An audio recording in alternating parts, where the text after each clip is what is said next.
Ayun o, mapagpalang hapon sa inyong lahat mga ka-idol, no? So ayan, nagbabalik ulit tayo, no? So kumun sa lugar nito mga ka-idol ang isang tawag nito, no? Isang madugong masakir, no? Sa lugar na to, dahil sa maraming namatay dito mga kaidol, no, sa kagagawa ni Commander Alvaro. Kaya marami dito mga kaidol yung talagang masasabi mong nakakatakot, no? Bawat sulok ng lugar na to mga kaidol, no, ito yung teritoryo ni Commander Alvaro mga kaidol. So explore ulit tayo dito, no, hanggang sa mapuksa natin si Commander Alvaro mga kaidol. Alam ko na talagang napaka-delikado sa lugar na to, pero hindi pwede napabayaan na lang, no? So ayan. So kung makikita nyo, yan, itong dalawang punong to mga kaidol, itong punong to, dito kadalasan, no, pumupunta ang itim na babaylan na sumusuporta kay Commander Alvaro mga kaidol. Itong punong to, no, inaalayan ng dugo ng tao mga kaidol, kasi ito ang lagusan mga kaidol, lagusan ng mga demonyo, no? So ayan, hapon na ngayon mga kaidol, kaya mag-iingat tayo, no, sa exploration natin. Titingnan natin dito mga kaidol, no? Makikita natin kung anong klaseng lugar to itong inexploran natin mga kaidol. Marami dito mga kaidol ang namamatay, no? Mga residenteng namatay mga kaidol dahil sa ginagawa, no, ni Commander Alvaro. Ito si Commander Alvaro mga kaidol, isa tong commander, no, kung saan binigyan ng malakas na kapangyarihan ng isang itim na babaylan. Kaya ito yung tatahakin natin, no. Kung makikita nyo, medyo naano, no, yung daanan, kasi dito sila dumadaan mga kaidol, no. Isa to sa mga sinabi sa atin ng napatay natin, no, na mga tuta ni Commander Alvaro mga kaidol.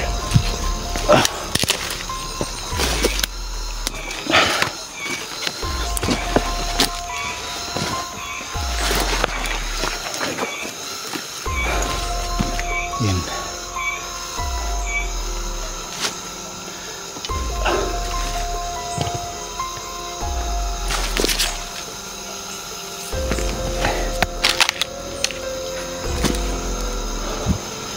Sobrang delikado ng lugar na to mga kaidol, no.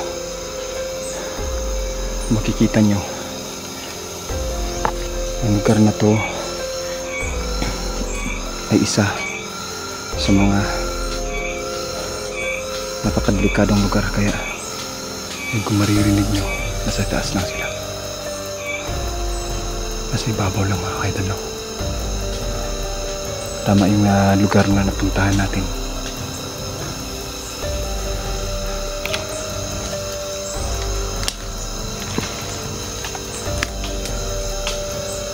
sila sa ibabaw.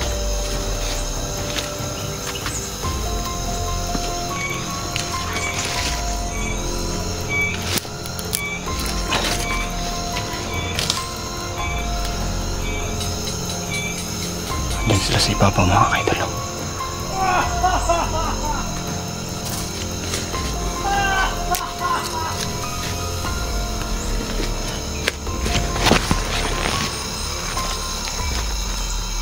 Bigat pungay sa ating Black Babaylan!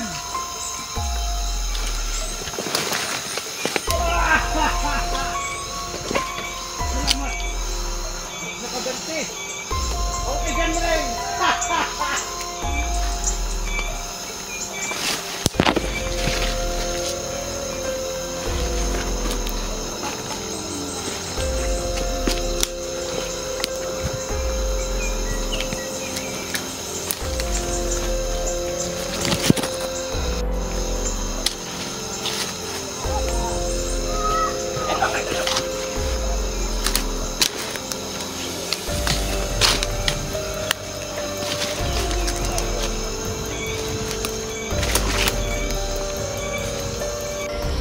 Babaylan! Napakaikakuha na akong karatag na kapangyarihan. Dapat sa sunod na magkita ni Dendren. Patay na sinakas niya!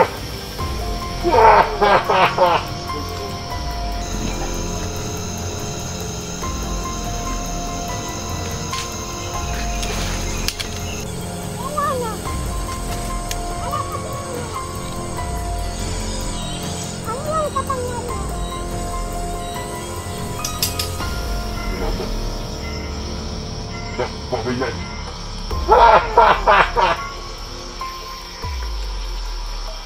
At ngayon,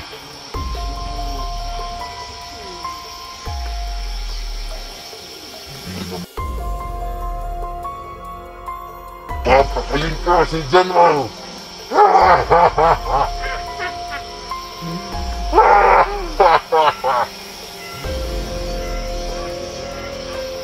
Ikaw!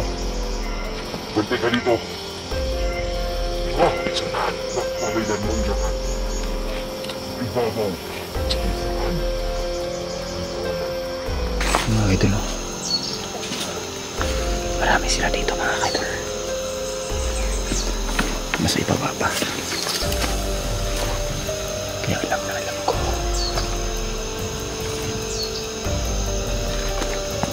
Pa silang isang kasamahan dito mga kaidol.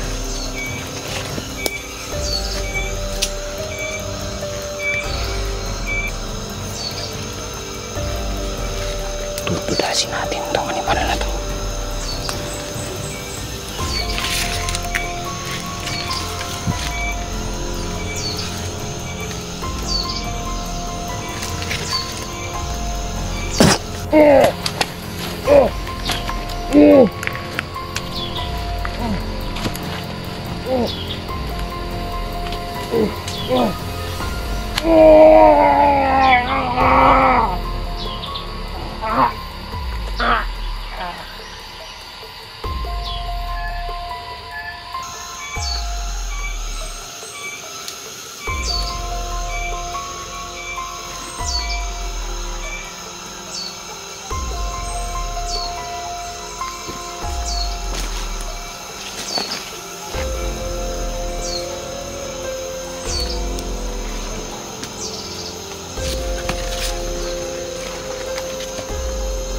Nasipa ko na sila mga kaidol.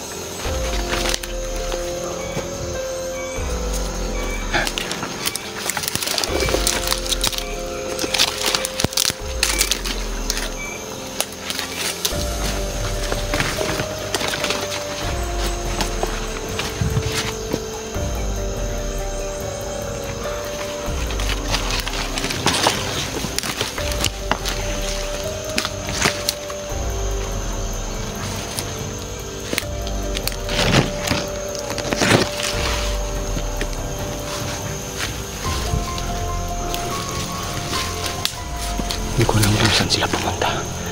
Pero, nandito sila sa ibabaw. Alam ko kung pinupuntahan nila dito sa ibabaw.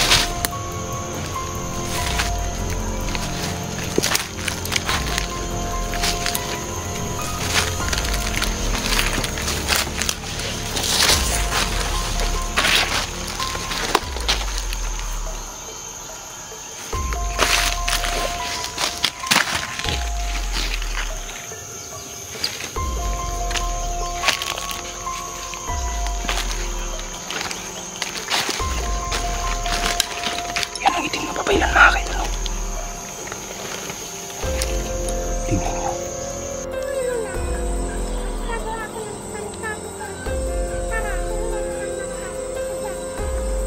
Sige, Black Babaylan.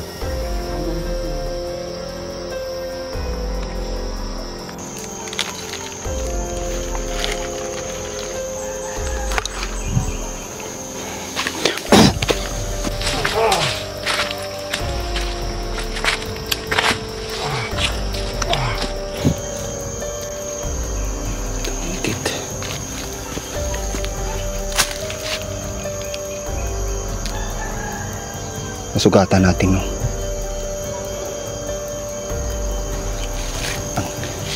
Nasugatan natin si Alvaro. Ang problema, hindi ko alam kung asan siya. Nag-teleport si Alvaro mga kaidol.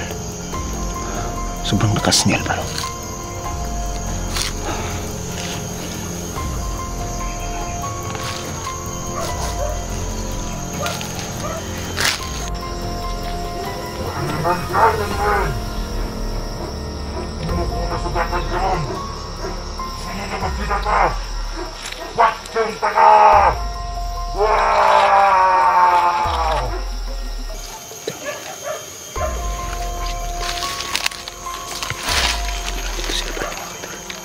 Andito pa, hindi pa nakakalayo si Alvaro.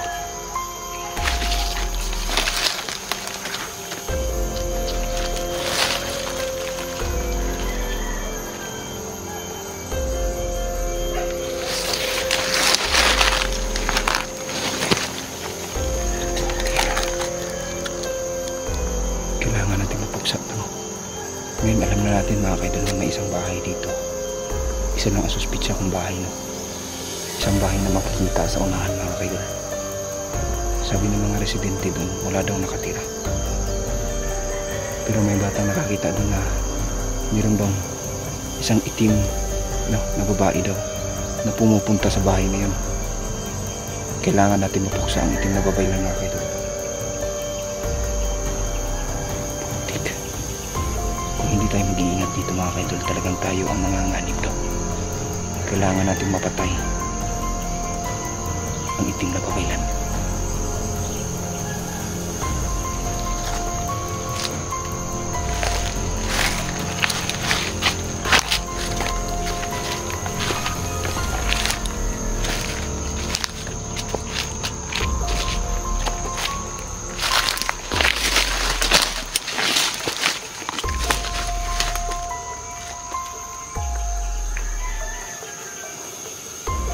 Nakawala si Alvaro. Pero may sugat siya mga kaidol.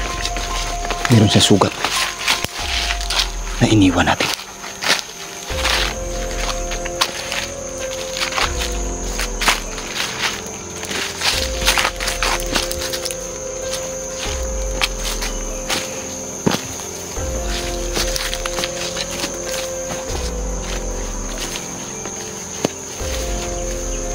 Kailangan natin mapatay ito talaga si Alvaro mga kaidol.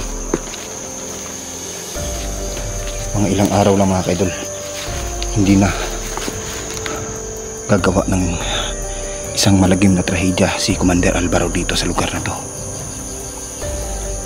Kasi meron siyang sugat mga kaidol, at ang sugat na yun ay hindi basta-basta magagamot ng ordinaryong tao lamang. Kahit na isang manggagamot mga kaidol, hindi magagamot yun. Kasi galing ang punyal na ito, no, na binigyan pa ng isang orasyon ng mahal nating babaylan mga kaidol. Inorasyonan to ng isang babaylan kung saan pag ito tumama, talagang mapapatay ang kalaban. Meron pang tauhan dyan sa ibaba mga kaidol, no? Mga taong yan nandito para maghasik ng lagim sa lugar na to. Kailangan nating mapuksa ang taong to mga kaidol. Hindi pwede na maliitin natin sila, dahil ang mga taong to sagad ang itim, no, sa kanilang puso mga kaidol. Dahil sa sobrang itim ng kanilang puso, gumagawa sila ng kasamaan sa lugar na to.